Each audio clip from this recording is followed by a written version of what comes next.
She hadn't spoken in 11 years. Wren stood at the edge of the great hall, invisible as always, watching the proceedings with eyes that saw everything. The pack gathering was in full swing, alphas boasting, betas scheming, and omegas like her pressed against the walls, trying not to be noticed. Being noticed never ended well. Look at her. The whisper came from a group of young wolves nearby, their voices pitched to carry.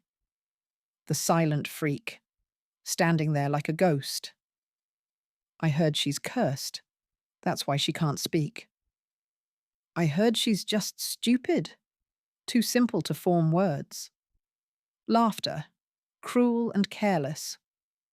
Wren kept her expression blank and her eyes forward. She'd heard it all before. Every variation of mockery, every creative insult. After 11 years of silence, she'd learned that reactions only made it worse, so she gave them nothing. The gathering tonight was different from the usual pack meetings. The Lycan King himself had come, a rare honor that had sent the entire pack into a frenzy of preparation. Alpha Graves, their pack leader, was desperate to make a good impression. Desperate enough to parade his finest warriors, his most beautiful unmated females, his accumulated wealth. Desperate enough to hide his omegas in the shadows, where they couldn't embarrass him. Wren didn't mind the shadows. She'd lived in them her whole life. The king sat on a raised platform at the head of the hall, flanked by his personal guard. From this distance, she could only make out broad shoulders, dark hair, the glint of amber eyes. He looked bored. His fingers drummed against the arm of his chair as Alpha Graves droned on about territory yields and border disputes. He's not listening, Wren thought. He's watching. She'd always been good at reading people. When you couldn't speak, you learned to observe, to notice the things others missed. And right now, the Lycan King was scanning the hall with predator's eyes, cataloguing every face, every movement, every whispered conversation. His gaze swept past her hiding spot, then stopped, came back. Wren's heart stuttered. No one looked at her. No one saw her. She was furniture, background, nothing. But the king was staring directly at her, his amber eyes burning through the shadows like they weren't even there. His bored expression had vanished, replaced by something sharp, curious, intent. She should look away. She should bow her head like a proper omega and pray he lost interest. Instead, she held his gaze. Something flickered in those amber depths. Not anger. She knew what anger looked like. This was different. Surprise, maybe. Or recognition. Though that made no sense. They'd never met. And of course, we'd be honored to offer any hospitality your majesty requires, Alpha Graves was saying, his voice oily with false deference. Our finest rooms, our best food, our most accommodating companions? The implication was clear. Wren had seen it before. Omegas offered up like party favors, expected to warm beds and swallow complaints. I require nothing of the sort. The king's voice cut through the hall, deep and cold. He still hadn't looked away from Wren. But I am curious about something. Anything, your majesty. The woman in the shadows, by the east pillar. Who is she? Every head in the hall turned. Wren felt the weight of 100 stares, felt the familiar flush of unwanted attention. Alpha Graves squinted into the darkness, then paled when he realized who the king meant. She. That's no one, your majesty. Just an omega. Defective. She doesn't speak. I didn't ask if she speaks. I asked who she is. The correction landed like a slap. Alpha Graves fumbled for words. Her name is Wren. She's been with the pack since she was a child. Orphaned. Mute. She works in the kitchens. Mute. The king repeated the word slowly, like he was tasting it. Bring her forward. Wren's blood turned to ice. Hands grabbed her, rough, careless, and dragged her toward the platform. She stumbled, caught herself, forced her spine straight. If she was going to be humiliated, she would face it with dignity. The crowd parted around her. Whispers followed like flies. The silent freak dash dash. What does the king want with her? Maybe he likes them quiet. She stopped at the base of the platform and raised her eyes. The Lycan king was even more imposing up close. He towered over the chair he sat in, all broad shoulders and coiled power. His dark hair fell past his collar, and his jaw was sharp enough to cut glass. But it was his eyes that held her, amber and gold, burning with an intensity that made her want to bare her throat. Wren. He said her name like it meant something. Look at me. She already was. She couldn't look away. The king rose from his chair and descended the steps until he stood before her. This close, she could feel the heat of him, could smell pine and wood smoke and something wild underneath. Her wolf, the tiny, suppressed thing she'd almost forgotten existed, stirred for the first time in years. They say you're mute, he said quietly. Is that true? Wren nodded. Since birth?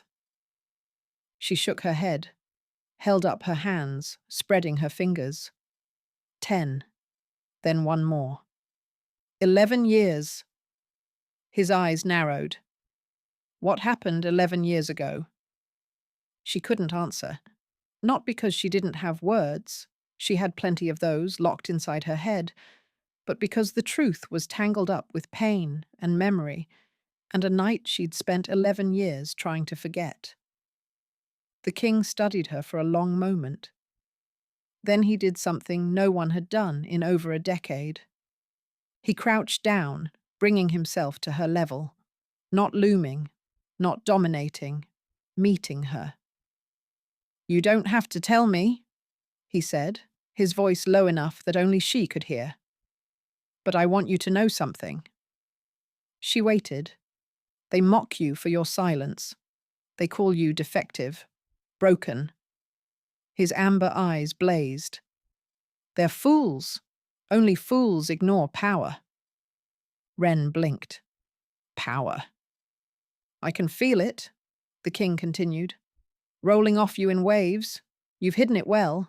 Probably had to survive. But I've been alive for 3 centuries, and I know power when I sense it. He reached out, slowly, and touched her chin, tilted her face toward his. What are you, little wolf? What do they refuse to see? She couldn't answer, but something must have shone in her eyes because his expression shifted, softened. You don't know, he murmured. They've kept you so beaten down you don't even know what you are. Your Majesty. Alpha Graves's voice intruded, nervous and grating. If the Omega has displeased you in some way, she hasn't. The king straightened, but his eyes never left Wren's face. She's coming with me. Silence, absolute stunned silence. Your Majesty, I don't understand. She's coming with me, the king repeated, his voice brooking no argument. To my castle. Tonight. Alpha Graves sputtered. But she's just an Omega, a mute. She's worthless. She's worth more than your entire pack. The king's voice went cold, deadly. And if I hear you call her worthless again, I'll tear out your tongue and show you what true silence feels like. The hall went deathly quiet. The king turned back to Wren and offered his hand. Not grabbed, not commanded. Offered. Will you come with me? It was a question, an actual question, with an actual choice embedded in it. No one had given her a choice in 11 years. No one had asked what she wanted. Wren looked at his hand, looked at his face, looked at the amber eyes that saw something in her no one else had ever noticed. She took his hand, and for the first time in 11 years, she felt like maybe, just maybe, she wasn't invisible after all. The king's name was Calder. He told her in the carriage, somewhere between her old Pax territory and whatever future awaited her. Wren sat across from him, hands folded in her lap, trying to make sense of a world that had tilted on its axis. "I imagine you have questions," he said. The carriage lanterns cast flickering shadows across his face, softening the sharp lines. "I wish I could hear them." Wren looked at him, raised an eyebrow. "Then why take a mute?" Calder smiled. A small thing, barely a curve of his lips. "You're expressive. I can read you better than most people who never stop talking." He reached into the satchel beside him and withdrew a leather journal and a stick of charcoal. "Here, write to me." She stared at the offerings like they might bite. "You can write, can't you?" Wren nodded slowly. She'd taught herself years ago, scratching letters into the dirt with sticks. Later, when she'd worked in the kitchens, she'd stolen moments with discarded paper and ink stubs. But no one had ever cared what she had to say. No one had ever given her the tools to say it. She took the journal, opened it to the first blank page. The charcoal felt strange in her fingers. Too precious, too deliberate. "Why did you take me?" she wrote. Her handwriting was clumsy, unpracticed, but legible. Calder read the words and was quiet for a moment. "Because I felt something in that hall. A power buried so deep even you don't know it exists. And because—" He stopped, started again. "Do you know what a mate bond is?" Wren's heart stuttered. She knew the stories. Everyone did. Fated pairs, bound by something deeper than choice. But those were tales for alphas and powerful wolves, not for silent, broken omegas. She wrote, "I know what it is. I know it's not meant for someone like me." "Someone like you." Calder's voice was soft. "You mean an omega? A mute? A woman your pack treated like garbage?" She flinched but nodded. "They were wrong about everything else. Why would they be right about that?" Wren didn't have an answer. She'd spent so long believing what they told her, that she was nothing, that her silence made her worthless, that she existed only to serve, that the idea of being anything more felt like a fantasy, a cruel joke. "You don't know me," she wrote. "You don't know anything about me." "Then tell me." The words hung in the air between them. Wren looked at the journal in her hands, at the king watching her with patient eyes. No one had ever asked her to tell them anything. No one had cared what she thought or felt or remembered. "What do you want to know?" "Everything? Whatever you're willing to share?" Calder leaned back against the carriage seat. "Start with something small. What's your earliest memory?" Wren's charcoal hovered over the page. Her earliest memory. She had to dig past layers of pain to find it. Past the night she stopped speaking. Past the years of mockery and isolation. Past the moment her parents died. "My mother singing," she wrote finally. "She used to sing to me before bed. I don't remember the words. Just the sound." She didn't know why she shared that. It was such a small thing, such a fragile piece of herself. But Calder's expression shifted when he read it. Something soft and sad passing through his eyes. "That's a beautiful memory to hold on to," he said quietly. "What happened to her?" To your parents? Rogue attack. When I was 6, the pack took me in because they had to, not because they wanted to. And you stopped speaking 5 years later. At 11? Wren's hand tightened on the charcoal. She nodded, but didn't write anything else. That story was locked in a box inside her chest, and she wasn't ready to open it. Not yet. Maybe not ever. Calder seemed to understand. He didn't push. You don't have to tell me, he said. But I want you to know that whatever happened, whatever made you lock your voice away, it doesn't change what I see when I look at you. What do you see? Strength. Survival. A wolf who endured 11 years of cruelty and emerged with her spirit intact. His amber eyes held hers. I see my mate, Wren. Whether you believe it yet or not, the word hit her like a physical blow. Mate. He said it so certainly, like it was fact rather than fantasy, like she was someone worth claiming. The carriage rolled to a stop. Through the window, Wren could see a castle rising against the night sky. Dark stone and towering spires, lit by torches that flickered like stars. We're here, Calder said. He opened the carriage door and stepped out, then turned to offer her his hand. Welcome home. Home. Wren couldn't remember the last time she'd had one of those. She took his hand and let him help her down. The castle was overwhelming. Endless corridors, soaring ceilings, more wealth in a single hallway than she'd seen in her entire life. Servants bowed as they passed, casting curious glances at the silent woman walking beside their king.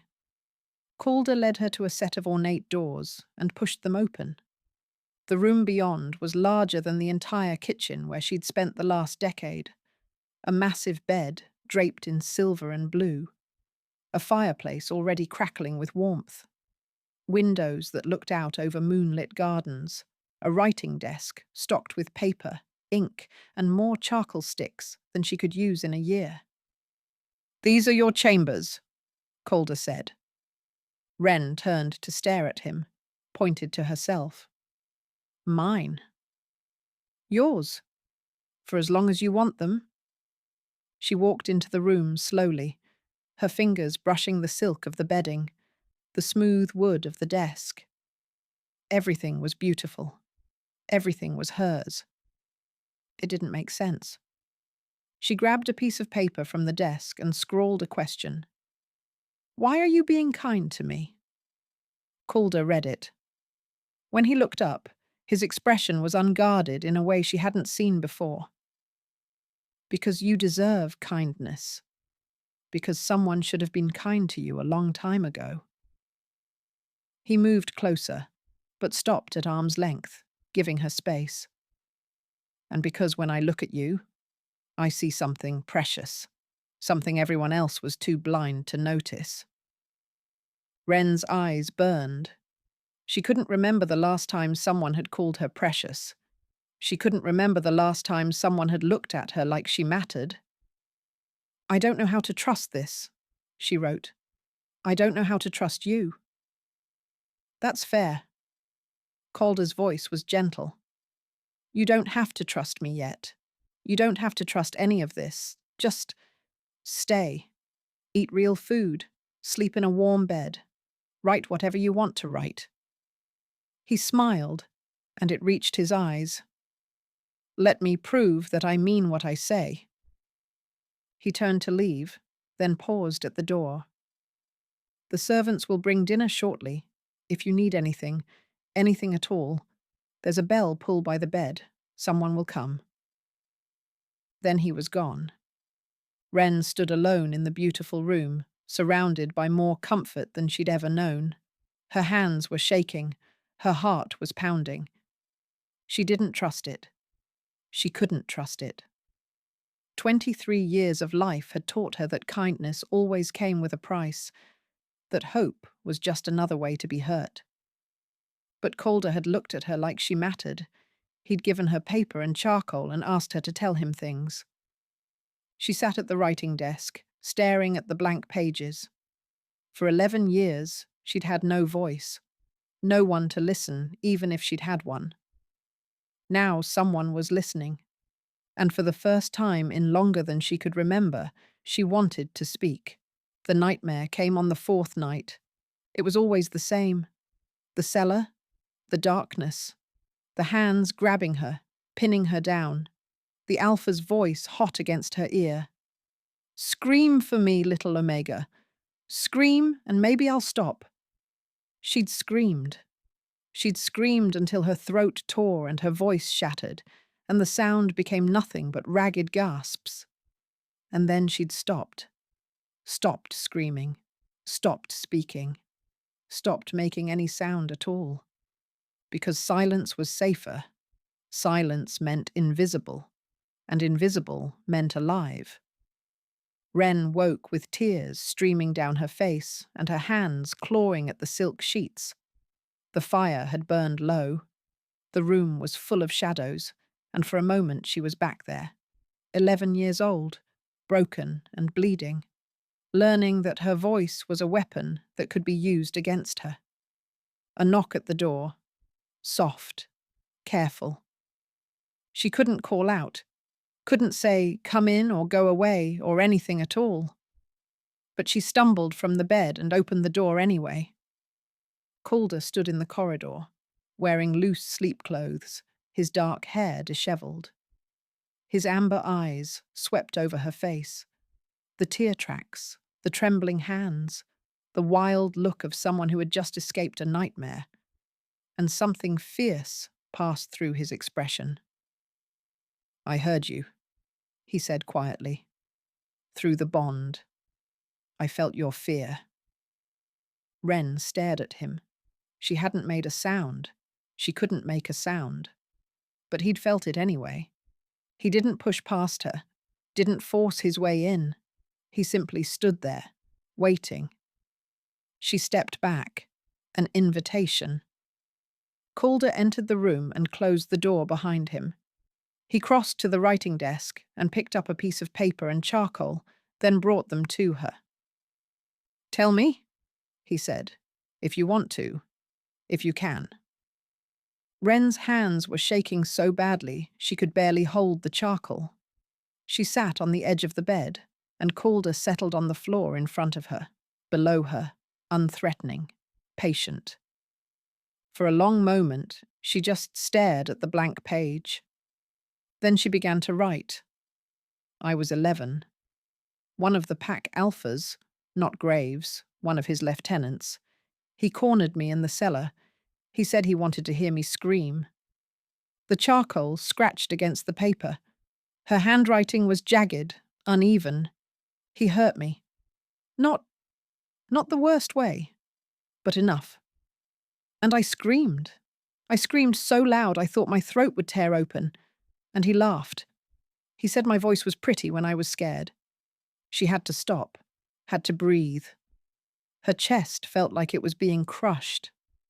Calder hadn't moved, hadn't interrupted. His amber eyes were fixed on her face, not the paper, and they were blazing with something that looked like barely controlled rage. She kept writing. After that, I couldn't speak. Couldn't make myself make sounds.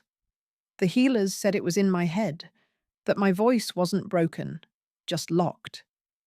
But every time I tried to speak, I would feel his breath on my neck, hear him telling me to scream for him.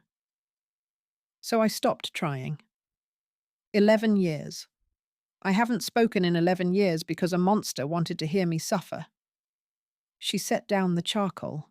Her hands were trembling. Her whole body was trembling.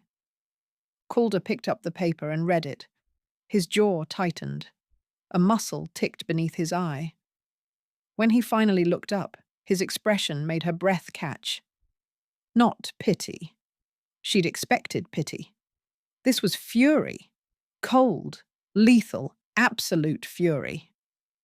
His name. Calder's voice was barely recognizable. Give me his name. Wren hesitated, then wrote, Bastian. He died 3 years ago. Border skirmish. Some of the tension left Calder's shoulders, but not all of it. If he were still alive, I would tear him apart with my bare hands. He set the paper aside and moved closer, still on his knees before her. You know that, don't you? I would make him suffer for every moment of silence he stole from you. Wren's eyes burned. No one had ever been angry on her behalf. No one had ever looked at her story and seen something worth avenging. It doesn't matter, she wrote. It was a long time ago. It matters. Calder's voice cracked on the word. It matters because you matter. It matters because someone hurt you and no one protected you. It matters because you've been carrying this alone for 11 years, and no one ever bothered to ask why you stopped speaking. A tear slipped down her cheek. She didn't bother wiping it away. They didn't care, she wrote. I was just an omega, just a burden. They were probably relieved I stopped talking. One less voice to deal with. They were fools. Calder reached up, slowly, and cupped her face in his hands. His touch was achingly gentle. You are not a burden. You are not worthless. You are not broken. I feel broken. I know. His thumb brushed away her tears. But feeling broken and being broken are not the same thing. You survived something that would have destroyed most people. You kept going. You kept living. That's not weakness, Wren. That's the strongest thing I've ever seen. She couldn't stop the tears now. They fell, freely, silently, the only sound in the room, the crackle of the dying fire. Calder pulled her forward, wrapping his arms around her. She stiffened for a moment. No one had held her in 11 years. No one had touched her with kindness. And then she collapsed against his chest and let herself break. He held her while she cried, didn't speak, didn't demand anything. Just held her, one hand stroking her hair, his heartbeat steady against her ear. When the tears finally slowed, Wren pulled back just enough to look at him. His amber eyes were soft, warm, full of something she was afraid to name. She reached for the paper and wrote with shaking hands, Why do you care so much? You barely know me. Calder read the words. When he looked up, his expression was raw. Because you're my mate, he said simply. Because I've waited 3 centuries for you. Because the moment I saw you in that hall, hiding in the shadows, I knew. He pressed his forehead to hers, and she could feel his breath against her skin. I knew you were the one I'd been waiting for. And I knew that whoever you were, whatever had happened to you, I would spend the rest of my life making sure you never felt alone again. Wren's heart was pounding. He was so close. She could see the gold flecks in his amber eyes, could feel the warmth of him seeping into her cold bones. I'm scared, she wrote against his chest, the paper crumpling between them. I know. He pulled back just enough to read the words, then met her eyes again. You're allowed to be scared. But I'm not going to hurt you, Wren. I'm not going to rush you. Whatever happens between us happens when you're ready. And if you're never ready, he swallowed hard. Then I'll spend my life just being near you, because even that is more than I ever dared hope for. She should pull away. She should protect herself. She should remember that hope only led to pain.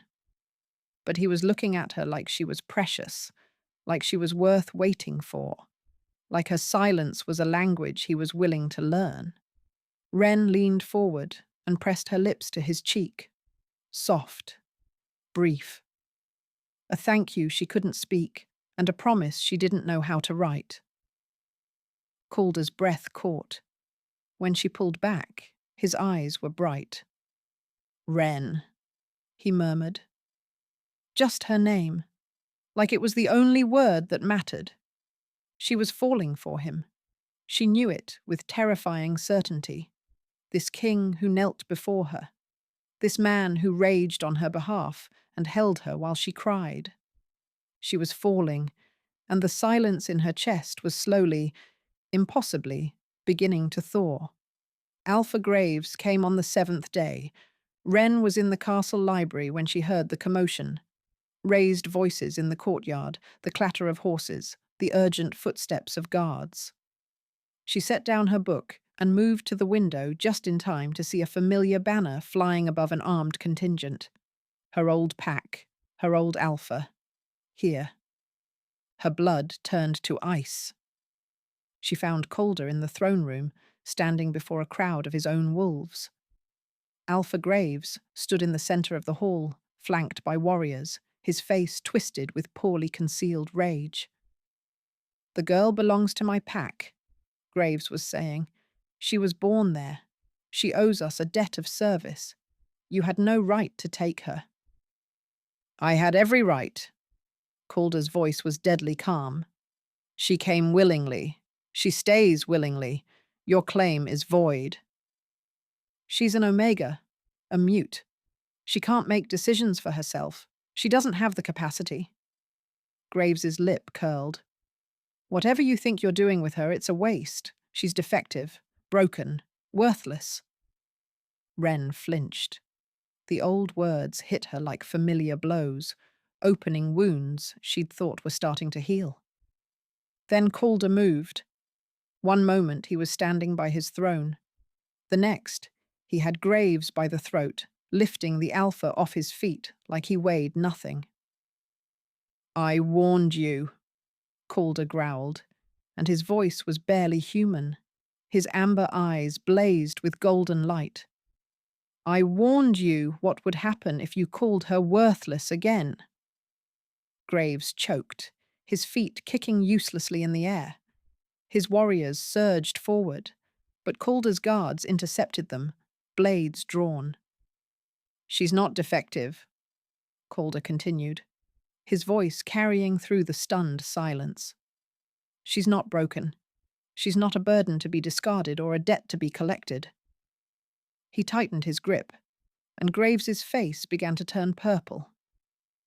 "She's my mate, and you will address her as your queen, or you won't address anyone ever again." Wren's heart was pounding. She should stay hidden, should remain invisible like she'd trained herself to be. But something had shifted inside her, something sparked by 7 days of kindness, 7 nights of safety, 7 encounters with a man who looked at her like she mattered. She stepped into the throne room. Every head turned. Whispers erupted like wildfire. The silent one. The mute Omega dash dash.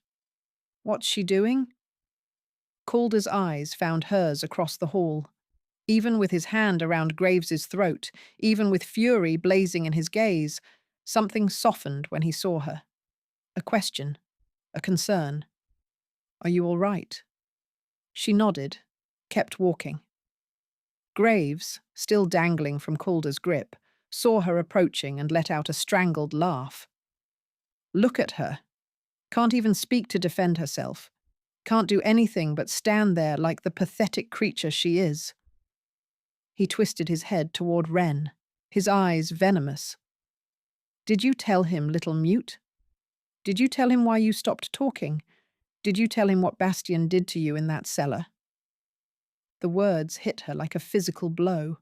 The air left her lungs. The memories surged up. The darkness, the hands, the voice demanding she scream. "Did you tell him how prettily you screamed?" Graves continued, his voice dripping with cruelty. "Bastien used to brag about it. Said you had the sweetest voice when you were begging him to stop." Something inside Wren shattered. Not broke, not cracked. Shattered, like ice under too much pressure, releasing everything that had been trapped beneath. Power surged through her veins. Power she'd never felt before, power she'd never known existed. Her wolf, not tiny, not suppressed, but massive, rose up inside her with a howl that echoed through her entire being. And then she screamed. The sound that tore from her throat wasn't human. It was something ancient and terrible and powerful. A cry that shook the walls, that drove every wolf in the hall to their knees, that made Alpha Graves's eyes roll back in his head as he went limp in Calder's grip. Wren screamed, and the world listened. When the sound finally faded, she was standing in the center of a silent hall. Every wolf was on their knees. Every warrior had dropped their weapons. Even Calder had released Graves, staring at Wren with an expression of utter awe. A voice. His words came out hushed, reverent. You're a voice, the rarest gift in our kind, the power to command through sound alone. He moved toward her, stepping over the prone bodies of wolves still recovering from her cry. That's why you stopped speaking, not just because of the trauma, because your power was awakening, and your instincts knew that if you used it untrained, you could destroy everything around you. Wren was trembling. Her throat burned. Her whole body vibrated with something she didn't understand. But she could speak. For the first time in 11 years, the lock on her voice had broken. She opened her mouth, closed it, tried again. Seek Calder. His name. Just his name. Rough and broken and barely audible, but it was her voice. Calder reached her. His hands cupped her face, his amber eyes bright with tears. Say it again, he whispered. Please, say my name again. Calder. Stronger this time, clearer. Calder. He kissed her, not gentle, not careful. He kissed her like she was air and he was drowning, like he'd been waiting 3 centuries for this exact moment, and he couldn't bear to wait another second. His hands tangled in her hair. His body pressed against hers. He kissed her like she was everything. Wren kissed him back. She poured 11 years of silence into that kiss. 11 years of loneliness. 11 years of believing she was broken and worthless and would never be anything more.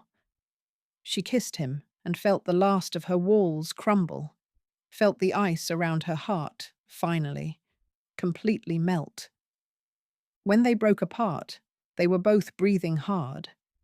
Around them, the hall was still recovering, wolves climbing to their feet, murmuring in confusion and awe. Alpha Graves lay unconscious on the floor, forgotten. Mine, Wren whispered. Her voice was rough, unpracticed, but real. You're mine. Calder's face transformed. The fearsome king vanished, replaced by something young and vulnerable and desperately happy. Yours, he agreed. I've been yours since the moment I saw you. I just had to wait for you to claim me. She laughed. Actually laughed. A sound she hadn't made in over a decade. It came out rusty and strange and wonderful. I choose you. The words were easier now, flowing like water through a dam that had finally broken. I choose this. I choose us.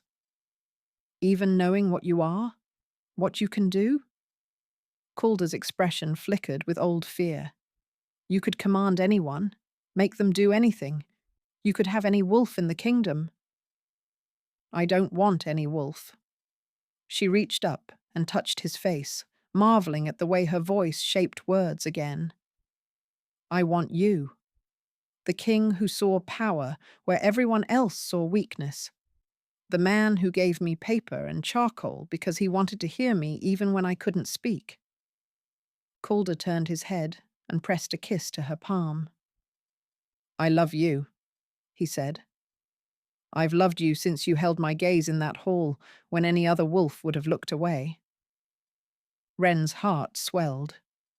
She opened her mouth, and for the first time, the words came without effort. I love you too. She'd spent 11 years in silence, 11 years believing her voice was a curse, a weapon that could only bring pain. But now, with Calder's arms around her and her words finally free, now she understood that some voices were meant to be heard. The mating ceremony was held at dawn. It was Wren's choice, her first real choice in 11 years. She wanted to be bound to Calder as the sun rose, as light broke through darkness, as a new day began. It felt right. It felt like her. They stood in the castle's highest tower, surrounded by windows that caught the first golden rays of morning. No crowd, no witnesses, except the wolves who had become her friends in the weeks since her voice returned. Just Wren and Calder, facing each other as the world woke up around them. Are you ready? Calder asked. Wren smiled. She still wasn't used to smiling. Her face felt strange when she did it, like muscles remembering how to work after years of disuse. But she was learning. I've been ready, she said. Her voice was stronger now, still rough around the edges, still unpracticed, but hers. I've been ready since you crouched down in that hall and looked at me like I was something worth seeing. You were. You are. He took her hands, his amber eyes bright in the early light. You're everything, Wren. Everything I never knew I was waiting for. The ceremony was simple.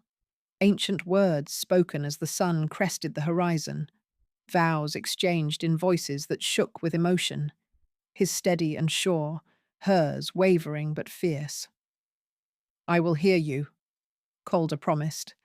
Every word you speak, every silence you choose. I will hear you, Wren, for the rest of my life. I will speak for you, she answered. I will use this voice, this power, to protect you, to honor you, to love you. I will never be silent again. Not with you. Then came the marking, Calder's teeth at her throat, leaving the bite that would bind them for eternity. It didn't hurt. It felt like coming home.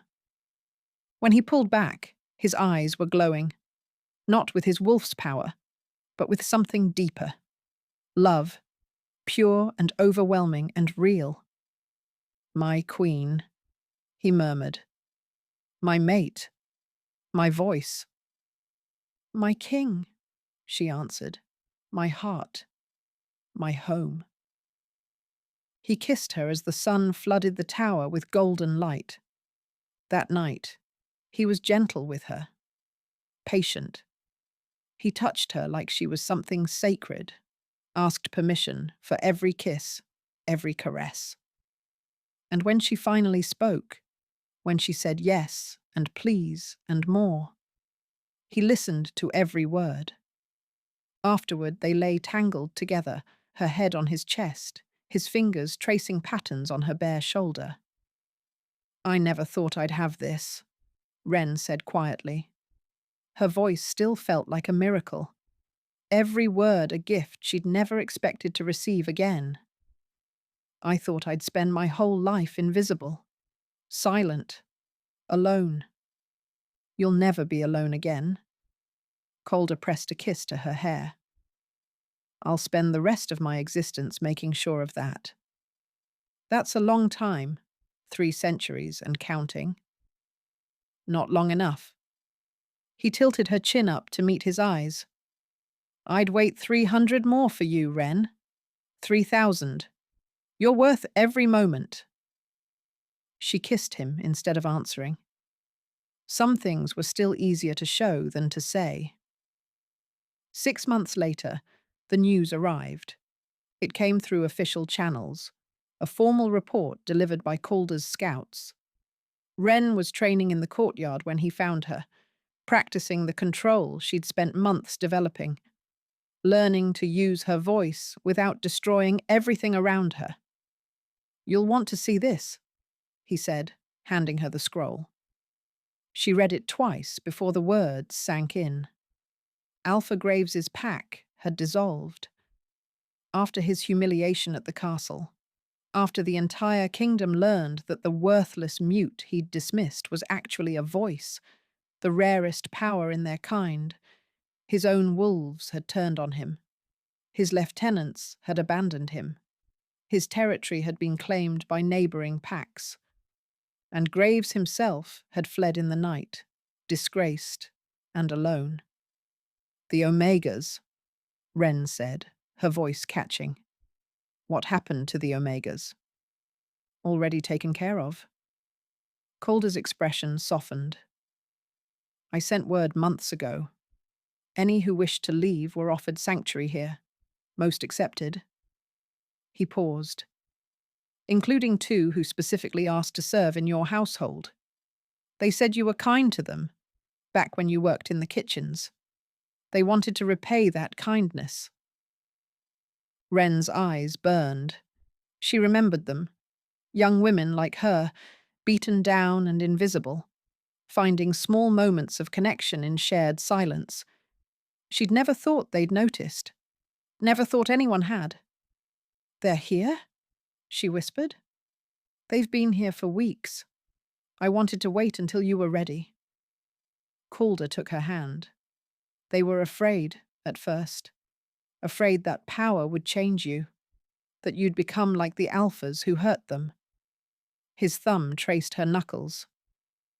"I told them what I've known, since the moment I saw you. That your power doesn't define you. Your kindness does." Wren couldn't speak. For a moment, the words locked in her throat. Not from trauma, but from emotion too vast to contain. Then she laughed. A real laugh, full and bright and free. "I want to see them," she said.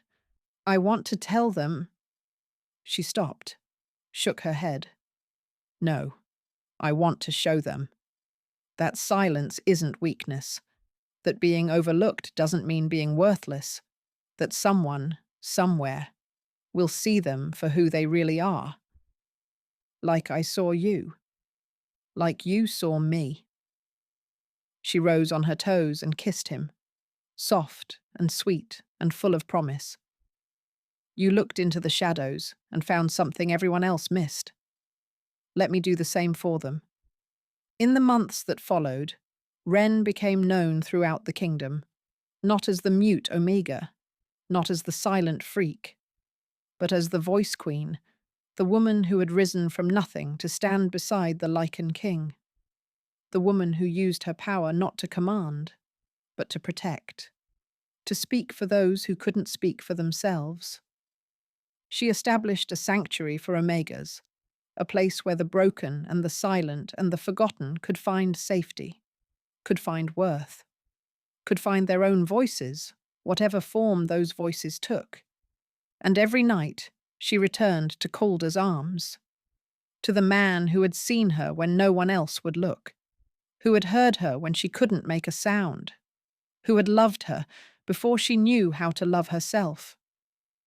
"Do you ever regret it?" she asked one evening, curled against him as the fire crackled low. "Taking a mute Omega from the shadows? You could have had anyone. Someone powerful. Someone whole." Calder pulled her closer. "You are powerful. You are whole. And I never wanted anyone else." He pressed a kiss to her forehead. "You were always meant to be mine, Wren. I just had to wait for you to find your voice." She smiled against his chest. "And now that I have it? Now you'll never shut up." She laughed and swatted his arm. "You love my voice." "I love everything about you." His tone shifted, going soft and serious. "Your silence, your words, your power, your kindness, every single piece of who you are." He tilted her chin up, amber eyes meeting hers. I love you, Wren. Today, tomorrow, forever. Forever, she agreed. I love you too, and I'll spend every day of that forever telling you so. She'd been mocked for her silence, called defective, broken, worthless. But Calder had seen the truth, that only fools ignore power. And now the whole kingdom knew it too. Wren had found her voice, and she was never going to lose it again. If you enjoyed this story, make sure to subscribe and hit the notification bell so you never miss a new tale. More Lycan King romances are coming soon, and trust me, you won't want to miss what happens next.